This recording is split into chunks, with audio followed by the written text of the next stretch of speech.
सूरत में बाढ़ ने सिर्फ घरों को ही नहीं बल्कि हजारों व्यापारियों के कारोबार को भी बुरी तरह प्रभावित किया है। करोड़ों का नुकसान, बंद दुकानें और ठप पड़ा व्यापार। लेकिन अब प्रशासन एक्शन मोड में आ गया है।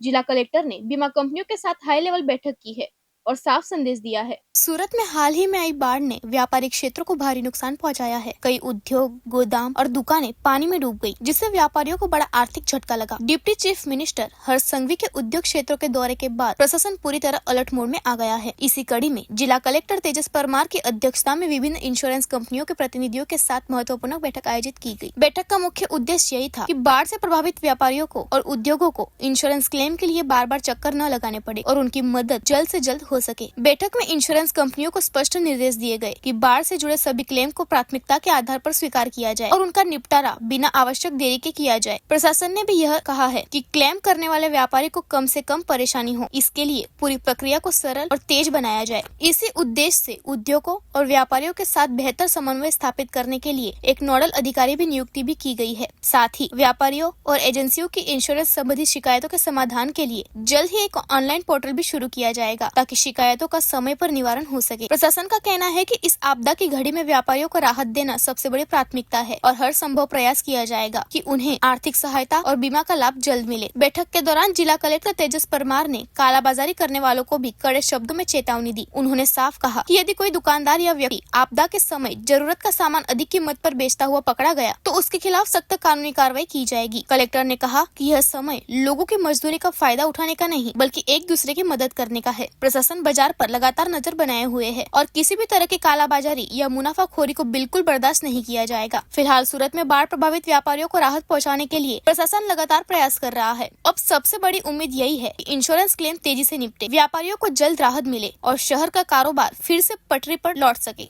नमस्कार। સુરત માં તારીખ 6 અને 7 તારીખે જે ભારે વરસાદ વરસ્યો તેમાં ઘણા બધા વિસ્તારોમાં પાણી ભરાઈ ગયા હતા અને તેના કારણે ઘણા બધા જે વાણિજ્યિક આપણા જે દુકાનો છે, ઘણા બધા જે શેડ્સ છે તેનામાં પણ પાણી ભરાવાથી ઘણું બધું નુકસાન વેપારીઓએ વેઠવું પડ્યું છે। તો આ બાબતે અત્યારે ઓલરેડી એમને રાહત આપવા માટેની જે પ્રક્રિયા છે એની વિચારણા ચાલી રહી છે। સાથે સાથે જે લોકોની પાસે ઇન્સ્યોરન્સ છે એના માટે આજે ઇન્સ્યોરન્સના જે તમામ લોકો જે જોડાયેલા છે તેની મીટિંગ બોલાવવામાં આવી હતી। તેમને સ્પષ્ટ સૂચના આપવામાં આવી છે કે જેટલા પણ ક્લેમ્સ આવે તે ઝડપથી ક્લેમ્સ રિસીવ થાય અને ઝડપથી ક્લેમ સેટલમેન્ટ થાય અને ક્લેમની અંદર પણ ઓછામાં ઓછી મતલબ અડચણ ક્લેમ કરનારને પડે તેવી પણ ખાસ સૂચના તમામ ઇન્સ્યોરન્સ કંપનીને આજે આપી દેવામાં આવી છે।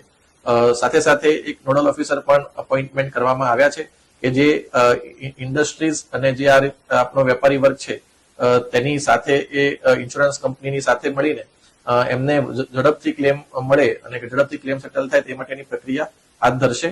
આ માટે અમે એક વેબ સાઇટ પણ અમે ઝડપથી અમલમાં મૂકીશું, જેમાં કોઈ પણ ઇન્સ્યોરન્સ એજન્સી માટે કોઈ પણ એવું કોઈ એને ગ્રીવન્સ હોય તો તેમાં રજૂ કરી શકે અને અમે એ જે ફરિયાદ છે ઇન્સ્યોરન્સ કંપનીને ટ્રાન્સફર કરી શકીએ।